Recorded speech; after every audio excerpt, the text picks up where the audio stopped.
Mwezi Novemba 2025, Mamlaka ya Kudhibiti na Kupambana na Dawa za Kulevya DCEA imeendelea kudhibiti biashara na matumizi ya dawa za kulevya nchini kwa kufanya operesheni mbalimbali zilizofanikisha ukamataji wa jumla ya kilogramu 3799.22 za dawa za kulevya, kuteketeza ekari 18 za mashamba ya bangi, pamoja na kutaifisha mali za wahalifu wa dawa za kulevya zenye thamani ya shilingi bilioni 3 na milioni 304, huku watuhumiwa 84 wakikamatwa kuhusiana na dawa hizo.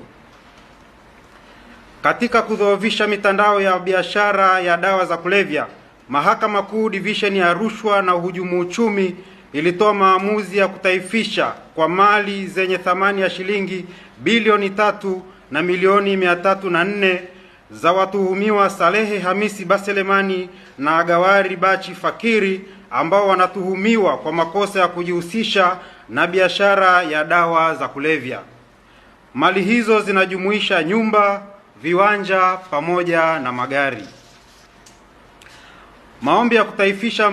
mali hizo yaliwasilishwa mahakamani hapo kufuatia uchunguzi uliofanyika na ikabainika kwamba watuhumiwa hao wanamiliki mali ambazo zilipatikana kwa njia za uhalifu wa biashara ya dawa za kulevya.